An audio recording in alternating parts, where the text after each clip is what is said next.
recording 3. So, but if you look at the mean values, these are when sphericity was fine, 51.09, 53.07, 46.77. When it's not, the means are exactly the same, as are the standard deviations. So although Mauchly's test of sphericity and the correction that you apply for that can change whether something's significant or not, the very fact that sphericity has been violated affects the calculations, and that has a bigger impact on whether there's a significant difference or not in a repeated measures design. One other thing I'll just cover. So it's sphericity. If I correlate, just to show you the correlations between the 3 conditions.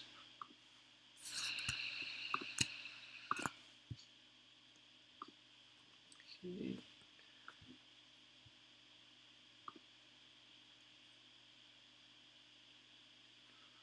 So when we've got sphericity intact, we've got correlations here between the 3 conditions. Everything's fine. Go to the one where it's violated, get the correlations there.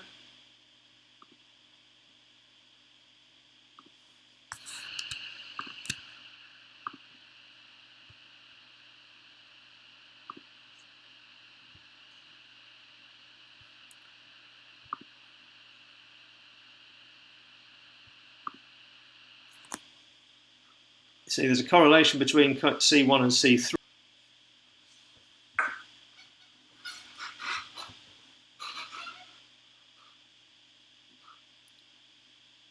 So, precisely, how much of the difference in the means would be significant to compare? Well, obviously we don't know what the mean differences here are 51, 53, 46, but that's enough for it to be a significant difference. We don't know what the difference between the means is until we actually do the test. So, but the significance of the test between them depends a lot as well on the sample size. Here we've got 95, 95 and 96 in each group. So these not particularly large differences in the means are still statistically significant. But we don't know that until we actually do it. And the means don't tell us anything, of course, about sphericity. You would never do correlations between variables before doing repeated measures design, but I just wanted to demonstrate that it is what's going on effectively.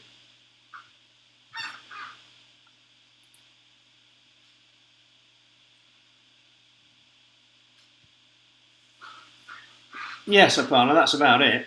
We expect all participants to be affected in the same way by the different conditions. So if we had a group of 10 participants and we put them through 3 different conditions, and one was no alcohol and the second was 2 drinks and the third was 5 drinks, we'd expect everybody to be affected by 2 drinks more but to the same effect. And that's more or less what we would get. But we wouldn't quite get that, of course, because people have different tolerances to alcohol, and some people 2 and 5 drinks might not be any different, and some people 0 and 2 drinks might not be very different. Some people there might be a big difference, and so you get these individual differences that always come out. But effectively, it's what we're expecting is everybody's going to be affected to the same amount, and violation of it is when you get all manner of different responses to the same experimental manipulation. Okay. So that's sphericity. It's a bit of a weird one, and it's not, apart from knowing what it is and how it works, it's not the sort of thing that we need to go into too much detail on beyond that, because it's just like it's a test to do before you do the repeated measures and over, and you might have to make an effect. So if the Mauchly's test is significant, it means that the assumption has been violated. It means that everybody's not reacting in the same way. If it's non-significant, then everybody is. Okay. All right, just a minute. Let me now get rid of that. Get rid of that. Get rid of that. Get rid of that. So, that was Mauchly's test of sphericity. So the next thing that was going to be coming on anyway was the analysis of covariance. So the analysis of covariance, or the Ancova, as it is commonly known, was developed for one purpose and one purpose only. It was developed to increase the power of the analysis of variance. So the analysis of variance, where we compare 3 or more conditions together, somebody came up with an idea of saying, well, what we're doing in the analysis of variance is we are trying to explain variance in scores as a consequence of people being in different groups. Now, if the amount of variance that the different groups can, or different conditions can explain, isn't perhaps as large as we might want it to be, then perhaps there's a way that we can explain more of the unexplained variance and therefore make the Anova more powerful, because the ratio, the F statistic in the Anova, is the ratio of explained to unexplained variance. And if we can explain that, F statistic will go up, it will be bigger. And if the F statistic goes up, then the test will be more significant. In other words, it will have a smaller p-value.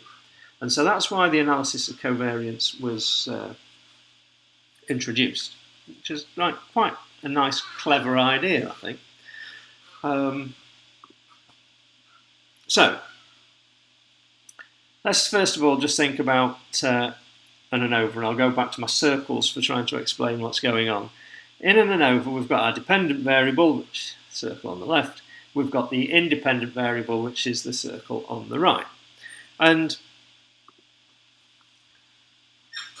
the amount of variance in the dependent variable that can be explained by our independent variable, i.e. the groups that people are in or the conditions that people are in, is, if you like, that overlap between the two. The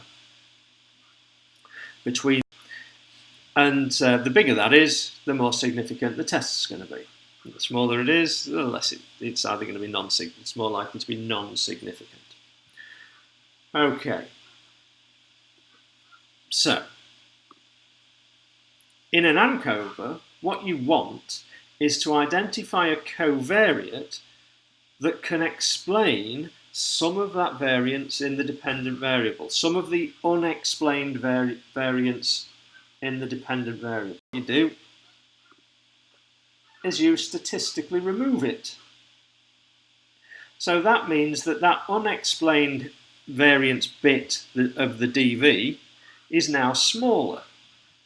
So the ratio of the explained bit to the rest of it, so the F value will go up and the test will become more significant. So that's exactly what you want when you run an analysis of covariance.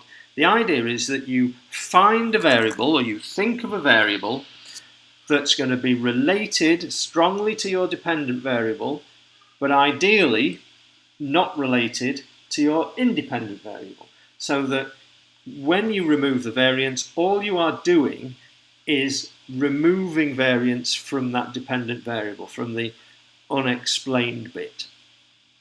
Now, what you typically get is something like this.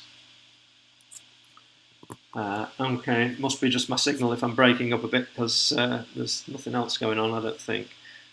I'll plough on. In an Ancova, what you typically get is this. You get a covariate that overlaps with the dependent variable, but also has a bit of overlap with the independent variable. It's hard to find variables that are completely independent of one another if they're working in a similar way. It's better quality than Blackboard, is it? Oh, that's interesting. That is interesting. I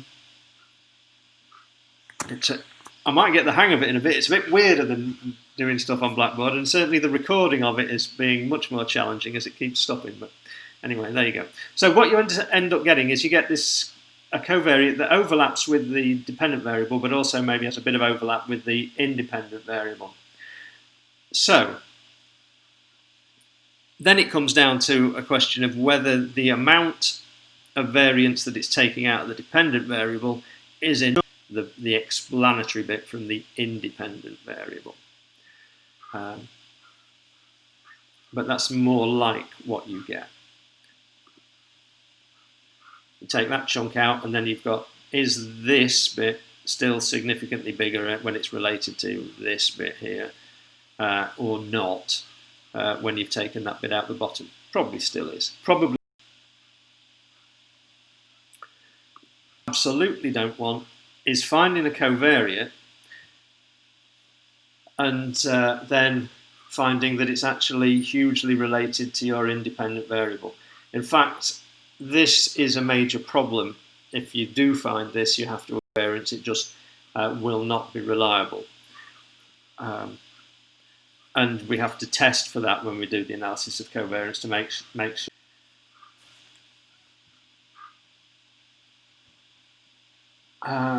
So that's an interesting one, Aparna, saying gender is a covariate. Gender, especially if you're correlating height with the ability to play basketball, because gender would be a situation that, like the one I've got on the screen at the moment, that you don't really want, because if gender is your covariate, dependent variable is ability to play basketball, and an independent variable is height. Well, gender is going to be intimately related to height.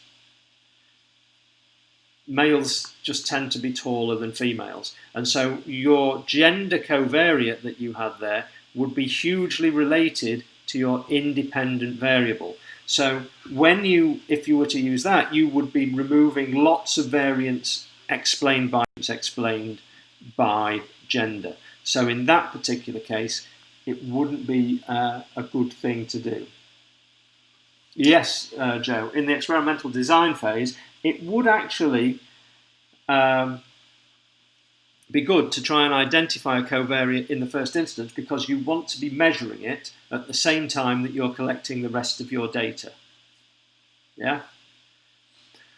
So, Aparna, as you say, that wouldn't, in the case that you just suggested, gender wouldn't be a good covariate in a case like that, because what you end up doing is you end up taking out a huge chunk from your independent variable and really reducing the amount of explained variance in that way.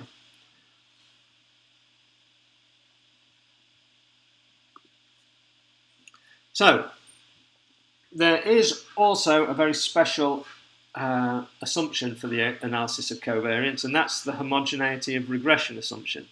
And so this is an assumption that says the relationship between the covariate and the dependent variable should be the same in all groups that constitute the independent variable. So, in other words, if the relationship between your covariate and dependent variable in one of the groups is positive, if there's a positive correlation between them, then there should also be a positive correlation between the covariate and the dependent variable in all the other groups in the study. And you should always test this before you actually go on to do the analysis of covariance. And it's something that we can do both visually, which is quite useful, but we can also test it statistically. Okay, so that's all the slides. So let's go back to SPSS and this data set.